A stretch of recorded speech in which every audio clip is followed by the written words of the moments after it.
friends A and B are standing at a distance x apart in an open field and wind is blowing from A to B. A beats a drum and B hears the sound T1 time after he sees the event. A and B interchange their position and the experiment is repeated. This time B hears the drum T2 time after he sees the event. You have to calculate velocity of sound in still air V, velocity of wind U, and given है neglect the time light takes in traveling between the friends. तो यहाँ पे जो light का velocity है वो है negligible. तो देखो यहाँ पे मान लो ये है आपका A और ये है आपका B. दोनों के बीच में डिस्टेंस गिवन है x. Now velocity of wind है A से B के तरफ U. तो पहले क्वेश्चन में गिवन है A बीट्स ड्रम. अगर A ड्रम्स को बीट करेगा तो वेलोसिटी किधर होगा? इसी डायरेक्शन पे. तो मान लो ये हो गया आपका velocity of sound with respect to air, और you can say in still air. That is velocity of sound in still air is your V. तो इसको आप लिखोगे VS minus VA is equal to V. Then velocity of sound is equal to V plus velocity of air, और velocity of air है आपका U.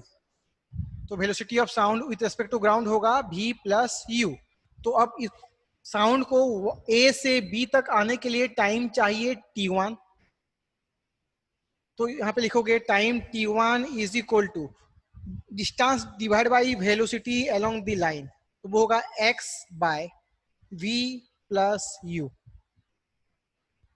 और you can write this V plus U is equal to x by T1.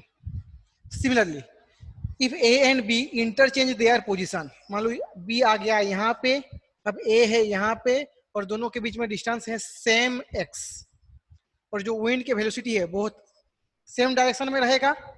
Now, जब A drums beat करेगा तो velocity of sound in still air वो होगा आपका A से B के तरफ. तो यहाँ पे जो वेलोसिटी ऑफ साउंड होगा विथ रेस्पेक्ट टू ग्राउंड वो यहाँ पे हो जाएगा V माइनस U, क्योंकि ये दोनों ऑपोजिट डायरेक्शन में है. तो ये B की तरफ जाने की कोशिश कर रहा है तो U इसको अपोज करेगा, तो वेलोसिटी ऑफ साउंड होगा V माइनस U. तो यहाँ पे आप लिखोगे velocity is equal to distance by time. Time है T2. So this is your V minus U is equal to x by T2. तो अभी इसी को आप यहाँ पे पुट कर दो. ये हो गया V minus U is equal to x by T2. तो इन दोनों को सॉल्व करो तो U cancel, then 2V is equal to x बाहर ले आओ 1 by T1 plus 1 by T2. तो यहां से आप लिखोगे V इज इक्वल टू होगा x by 2 1 by T1 plus 1 by T2. ये हो गया आपका V. नेक्स्ट चाहिए आपको U. तो किसी भी एक इक्वेशन में पुट कर दो तो आपको U का वैल्यू मिल जाएगा. तो मैं यहाँ पे लिख सकता हूं U इज इक्वल टू, इसी इक्वेशन से देखो ये जो इक्वेशन है यहां से लिख सकता हूं मैं U is equal to V minus x by T2. तो V माइनस, अच्छा V क्या है यहाँ पे? V तो आपको मिल गया है x बाय 2 और x by 2T1 plus x by 2T2 minus x by T2.